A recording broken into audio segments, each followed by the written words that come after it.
All right, checking back in with this kitchen shiplap project. Got this portion done. As I explained in the last video, I started with this board, centering it on the ceiling, and then worked my way left.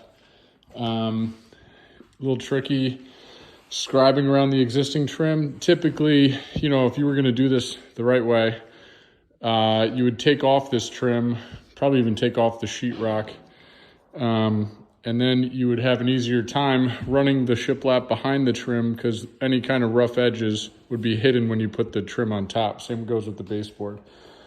Instead, I'm scribing around this stuff, and the biggest key was making sure that, one, I'm getting it as close to the edge as I can so that, you can caulk it, it'll look nice at the end.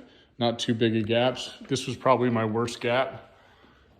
When I notched this board, that opening was just a little too big. And so, caulk and paint, that'll resolve itself, but not ideal. But the highest pressure part of this was making sure that once I got through the windows to the other side, that it was still lined up.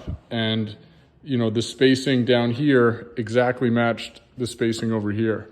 And it ended up working out really well. Pretty much perfect all the way through, including this last filler piece here. Ideally, you wouldn't want that skinny of a piece on the end, but again, I started from that center point, so it just kind of landed where it landed. When I finished that piece and then got to this one, which I just, notch around the window, it was very important that that lined up nicely. And really just using my laser, checking it every couple boards, making sure that the tongue and groove was squeezed really tight for each connection between each board, and it came out great. So now I gotta move on to this wall, and I'll have a similar situation with two windows. But I think as long as you keep checking with your laser as you go, you'll be in good shape. Okay.